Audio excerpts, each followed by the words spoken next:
নমস্কার সকলকে, আমি প্রিয়া আর আপনারা দেখছেন শনপাপড়ি। চলে এলাম অনেক দিন পর নতুন ডেইলি ব্লগ নিয়ে। তো সকালটা শুরু হয়েছে কফি দিয়ে। সকালে উঠে রেডি হয়ে কফি খেয়ে আমরা দুজন বেরিয়ে পড়লাম জিমের উদ্দেশ্যে।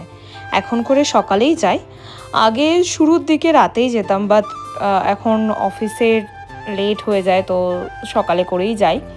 সকালে জিমে গেলাম, জিমে তো খুবই ভিড় ছিল, লোকজন বহুত ছিল। তো নিচের ফ্লোর থেকে আমরা চলে গেলাম ওপরের ফ্লোরে। ওপরের ফ্লোরটা তুলনামূলক খালি ছিল। তো আজকে ছিল আমাদের শোল্ডার ওয়ার্কআউট, দেন করলাম বাইসেপস।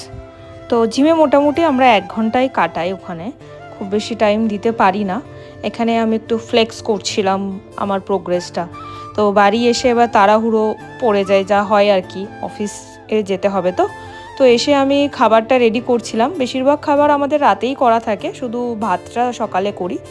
এসে আমি যেটা জল খাই, মশলা জলটা খেলাম, বাকি ছাতু কফি যেগুলো খাওয়া হবে আর কি স্নানের পর, সেগুলো সমস্ত কিছু রেডি করে এসে আমি জামা কাপড়টুকু ছাড়ারও টাইম পাইনি। বললাম ছেড়েই কি হবে, সেই তো স্নানেই যাব।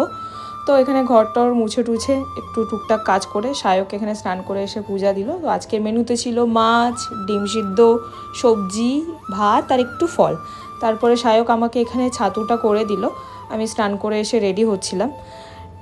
পরের কাজগুলো ওরই থাকে মেনলি। তারপর টিফিন গোছানো, কফি করা, সমস্তটাই ও অ্যারেঞ্জ করলো।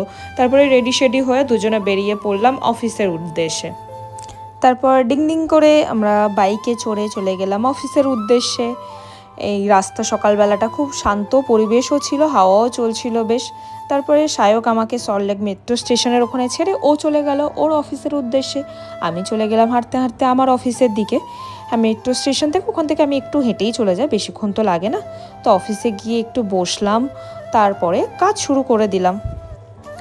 কাজ করে নিলাম, সারাদিনটা তো কাজ কাজ কাজ চললো। তারপরে বেরিয়ে পড়লাম। এখানে স্যার আমার জন্য ওয়েট করছিলেন।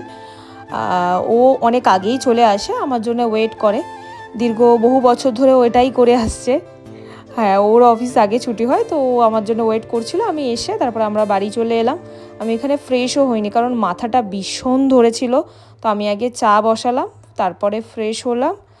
ফ্রেশ হয়ে চা খেলাম দুজনে মিলে, একটু গল্পকাঠি করে ও চলে গেল রাতের ডিনার করতে, রেডি করতে। আর আমি এখানে টুকটাক বাসনপত্র যা সকাল থেকে ছিল সেগুলোই মাজতে লাগলাম।